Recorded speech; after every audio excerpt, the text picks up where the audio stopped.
Initiating development with knight to f3 opens avenues for queenside expansion and prepares for kingside castling, subtly controlling central squares. Mirroring white's development, black aims for flexible central influence and prepares for a variety of positional structures. Initiating a Kings-Indian attack setup, aiming to fianchetto the bishop for long-range pressure. Embracing a fianchetto, black mirrors white's ambition for kingside development and influence. Developing the bishop here prepares a kingside fianchetto, aiming to control the long diagonal and support potential pawn advances.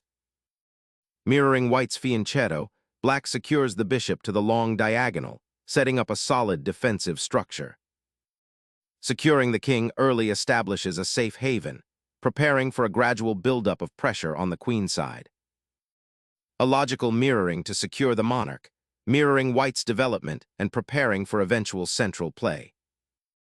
Asserting central control, white immediately challenges black's queenside pawn structure and claims a territorial advantage, aiming to expand further. Establishing central pawns now allows black to contest the d4 square, potentially opening lines for rook activity later. Seizing central space now, white dramatically expands their influence, promising a rich positional struggle with potential for both swift attacks and patient maneuvering as pieces find their optimal squares. Developing the knight to d7 solidifies the central pawn structure and prepares for potential. e5 breaks, subtly reinforcing black's queenside while also offering a retreat square should the center become overly contested. Unifying the cavalry forward, this knight lands precisely on its ideal central square, bolstering the pawns and preparing for further central advances like e4 or potentially a queenside expansion with b4. It neatly mirrors black's development, keeping the tension in the middle of the board alive and ready for a controlled pawn break. Black bravely throws open the center, challenging white's pawn chain and immediately seeking to disrupt the harmonious development of white's pieces, aiming to create dynamic play and exploit any lingering weaknesses around the king. Securing the queenside development, this repositioning eyes central control and prepares potential queenside expansion, aiming to leverage the fianchettoed bishop's diagonal influence and prepare for a king's pawn advance in the center. The rook's redeployment to the e-file sets up an intriguing central pawn break, aiming to challenge white's control and potentially open lines for piece activity. This maneuver emphasizes the importance of active piece play and preparing for a dynamic fight in the middle of the board. Opening the central file now allows white to apply pressure, potentially clearing a path for a decisive rook lift or forcing black into uncomfortable defensive maneuvers. Solidifying the central pawn structure, this move reinforces the d6 pawn and prepares for potential pawn pushes, aiming to control more squares and create a more robust defensive formation against white's increasingly active piece play. Establishing a powerful central pawn presence, white boldly occupies the e4 square, aiming to restrict black's knight and prepare a kingside expansion, while simultaneously opening lines for potential bishop activity down the f1a6 diagonal. This strategic pawn push fundamentally reshapes the pawn structure, creating a solid core and influencing the play of pieces for turns to come. Opening the center with that pawn capture immediately invites sharp tactical skirmishes, potentially exposing both monarchs if not handled with extreme precision. The subsequent pawn structure dynamics will be fascinating to observe. The knight boldly occupies the center, immediately contesting black's influence and setting the stage for a potential central pawn struggle. A bold repositioning, knee, seeks to establish a centralized knight, challenging white's queenside pawn structure and potentially eyeing the f3 square. Consolidating the knight's central presence and preparing for an assault on the kingside, this maneuver subtly reinforces white's territorial gains while simultaneously creating options for a future bishop maneuver, perhaps to h3 or g4, to disrupt black's kingside pawn structure. A subtle repositioning aimed at solidifying the center and preparing for potential pawn pushes. This queen placement also keeps an eye on the kingside, though it does neglect central activity for the moment. Unleashing an attacking bishop to the expansive long diagonal, white aims to dominate the central squares and potentially target black's relatively passive queenside development. Preparing to unlock the queenside, black aims to create counterplay and prevent white from consolidating their central pawn structure and potential kingside attack by gaining queenside space. Unleashing a pawn thrust to seize queenside territory, 14. B4 initiates a fascinating positional battle, aiming to cramp black's development and potentially open lines for white's pieces. This aggressive pawn push fundamentally alters the queenside dynamic, forcing black to react to white's growing spatial advantage.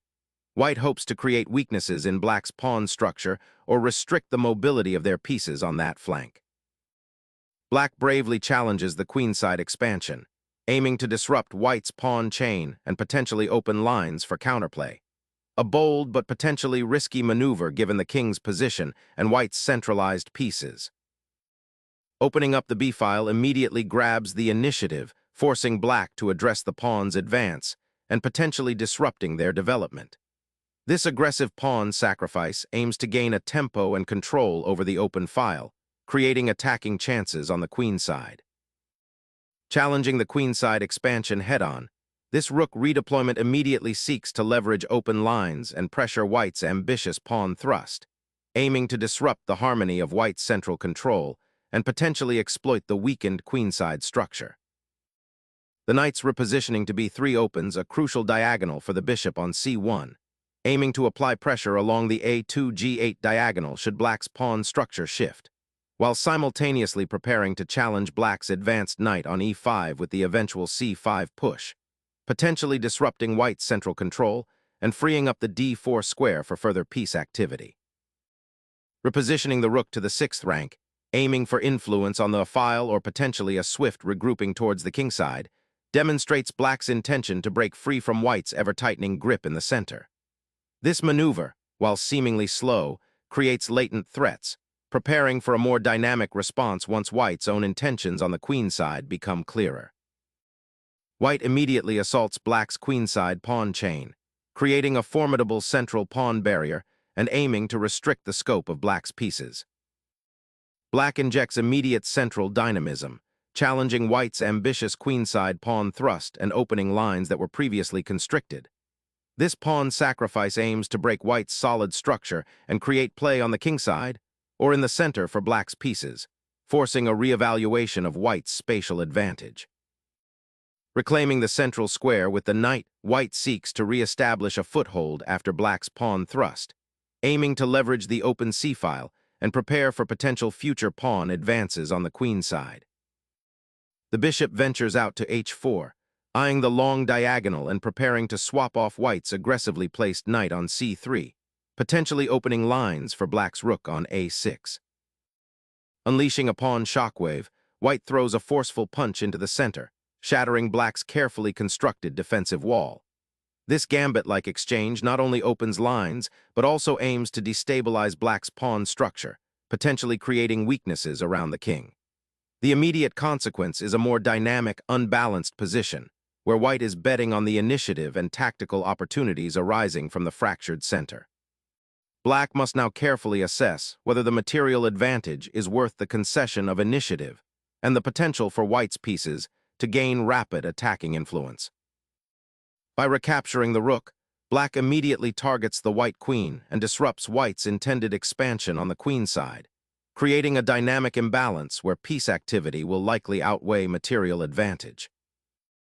Reclaiming the open file with the rook immediately addresses the tactical consequence of black's discovery, re-establishing control over the d-file and preventing any immediate pressure on the white king while preparing for further central pawn advances or piece repositioning. This recapture, nxd5***, injects a direct challenge into the center, aiming to disentangle black's pieces and potentially open lines. By offering the knight, black invites a pawn trade that could simplify the position, but also risks further fragmentation of their pawn structure if white correctly assesses the subsequent exchanges. The immediate consequence is a shift in the spatial balance. White's control of the d-file is now under scrutiny, and black seeks to leverage the newly freed diagonals for their bishops.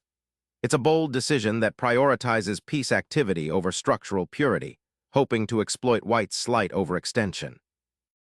Clearing the central files opens a direct path for the rooks to penetrate black's position, creating immediate pressure on the queen side. Reclaiming the pawn opens up the c-file for your rook, potentially creating active play, but it also opens your king's diagonal slightly, so be mindful of potential tactical fireworks from white's bishop and knight. Retrieving the bishop to a more active diagonal, this squares away the immediate threat and opens up possibilities for attacking the king side. Reasserting central influence, this knight's deployment opens lines for its brethren and hints at a potential knight swap, which could simplify into an advantageous endgame for black if white isn't careful. Sharpening the attack on the now exposed black king, the bishop relocates to a more aggressive diagonal, eyeing potential weaknesses in black's pawn structure and creating a powerful battery with the rook on the d-file, potentially opening lines for a decisive assault.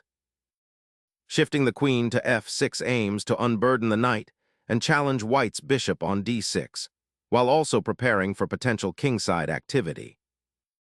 A strategic repositioning aims to bring the queen to a more active square, potentially eyeing the king's side or supporting an advance. The rook now actively eyes the queen side, preparing to contest the open file and potentially drive a wedge into white's pawn structure. Reclaiming the central outpost, the knight repositions to bolster kingside defense while eyeing opportunities on the queen side, a subtle dance to regain equilibrium after a period of queenside skirmishes. Finally, the bishop finds a reasonable square, eyeing white's queen, but it awakens potential immediate threats and creates a slight passivity that might hinder future central operations. Recapturing the knight on e2 immediately frees up the d-file for the rook and aims to challenge the central pawn structure white has painstakingly built. It's a flexible maneuver, ready to reroute the knight to a more active square like g3 or f4 if the situation dictates, while also preparing for potential kingside castling if the opportunity arises and the central tension subsides. This move signals an intention to become more dynamic. A subtle shift of the monarch, prioritizing its own safety above all else, a prudent decision to escape the potential dangers lurking on the now open central files and the diagonal aimed at its former post. The bishop repositions, eyeing the queenside pawns and offering a subtle threat to potentially disrupt black's pawn structure if they're not careful. Instantly shifts the rook's gaze towards the vulnerable white king, setting up potential harassment along the 7th rank should white's central control falter, and prepares to contest the vital file.